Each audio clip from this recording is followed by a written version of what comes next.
First of all, I have to admit I didn't watch the game last night. I was so tired.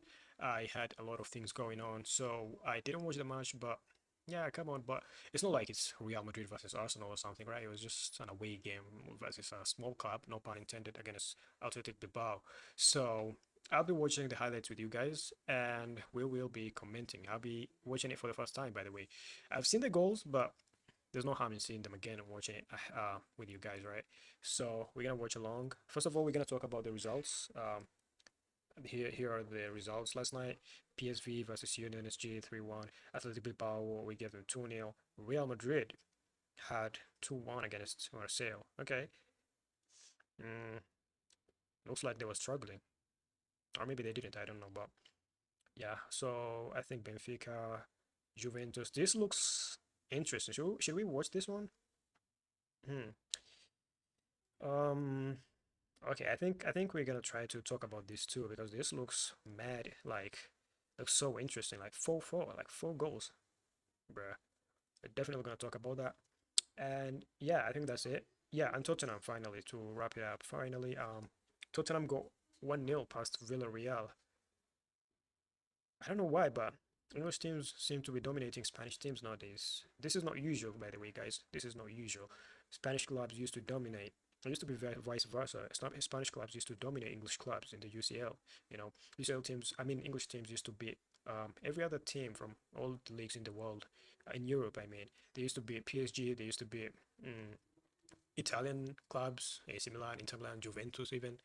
But they used to struggle against Spanish teams, Sevilla, Barcelona, Real Madrid, Atletico Madrid, even Athletic Bilbao. So something has shifted here. I don't know. So is the English league finally better than the Premier League? I mean, better than the Spanish league? Who knows? We're gonna have to see. So I think we can start with the highlights and do some commentary, live commentary. Again, I've not watched the full highlights, so this is the first time. So it looks like the first half was really short, and there were not much chances. So I don't know what these guys parking the bus. I had Inaki Williams talking about how if Arsenal that how if he wanted to win in their backyard against them, that we had to sweat blood. You know, that was a very strong thing to say, and we ended up winning them against them. So was their plan to park the bus and then we came in the second half and beat them? We're gonna have to see. He had a good run. He had a good run being a striker there last season. You know, he did what he had to do. You know, he was really helpful in that position, even though it was not his natural position, right? But yeah, so I actually saw, I actually saw the what this one post showing Martinelli assisting Trossard and Trossard assisting Martinelli, and they were both subs, by the way. You know, and that's what I was talking about last week when I was saying like we have the best second team like since forever I can remember, right? If I remember we started I think I didn't see the lineup, but I think we started the game with Eze and who else? Who's the other side? And Madueke. And then these two came on, right? Look at that, bro. Like we don't have any we're not lacking any quality. If there's any problem, I think we took off Bucharest and we put on Trossard, right? And we got the match, like right? We won the game, right? So yeah, I think we're in a good place as Arsenal right now. Yeah, I think it's the first time in a while that I think I'm not being delusional if I say I feel a trophy coming. I think we're gonna win something this season finally, right? It's been a while. Um, it's been so long actually since we won a trophy. I really miss trophies at this time. You know what? I actually have something to confess. I actually, a while back, around, not even a while back, like many years ago, I used to be like really obsessed with Arsenal, and I used to watch our matches so religiously, and every Saturday, every Sunday, I miss no match, and it wasn't even just like being obsessed with Arsenal. It was just loving football in general, especially the Premier League. I used to sit in one place and watch the TV for like 6 hours straight and watch like three games consecutively, and I'm wasting my life away. And I used to be like a big Arsenal fan. I used to go to these places and pay for entry fee and go watch football. And celebrate with the people. I used to like it.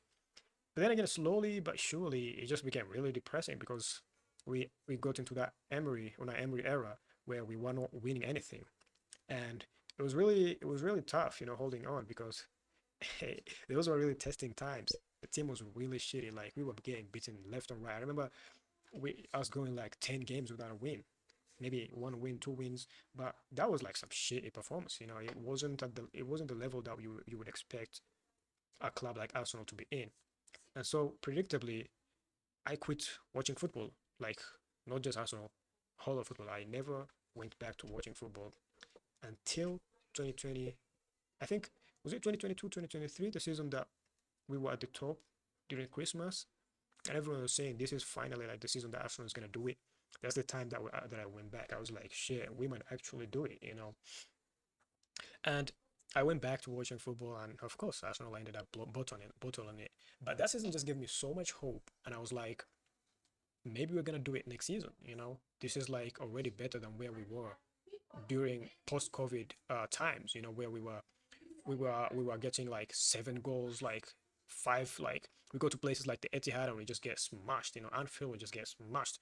What was that score again? The time we went to Anfield and what was his name again? The number 9 that Liverpool used to have, Firmino. Firmino scoring like these beautiful goals against that man. Those times were fucking depressing.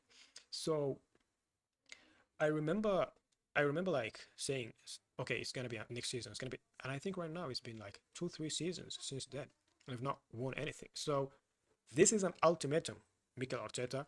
If you don't win anything this season, I'm gonna quit the club again. Okay, I'm gonna go back to what I was, not watching any football. Maybe I'm gonna watch some World Cup next year, maybe some AFCON in 2027, but club football, never again if you don't win this season. Okay, so you better win something, fucking Arteta, or else I'm gonna be the biggest hater and talk about how the whole believe in the project, blah blah blah, was all a scam.